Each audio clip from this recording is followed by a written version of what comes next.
Still getting used to these buttons. They're a little bit challenging to learn. I'm gonna use, well, first I'll show you. Like say I'm baking something in the bottom oven and I want to use the cook timer for say 30 minutes. And then say I'm cooking something in the top oven and I want to set the cook timer for 15 minutes. And then I want to look back and forth at the timers. I think I hit it this, and then it shows 30 minutes on that oven. And this goes back to the other one. So I'm starting to figure out the timers. And this timer is used for the burners.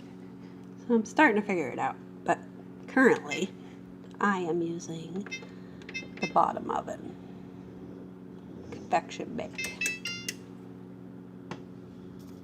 So far I really like the oven. I just don't like that I can't, like, because of that extra burner, I was used to having that there. So I can't have my spoon thing there because of that extra burner in the middle.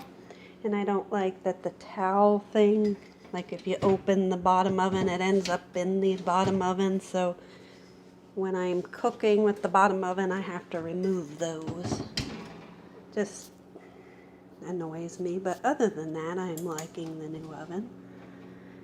And it seems to show the dust. Like you see the dust on it.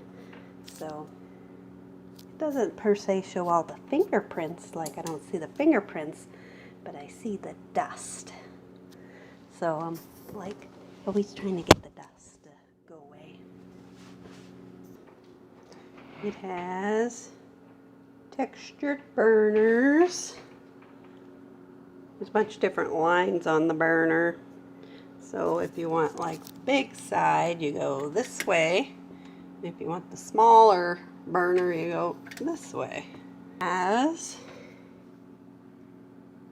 bake, convection bake, air fry. It has a warming burner that keeps stuff warm until you're done cooking, which you can't read.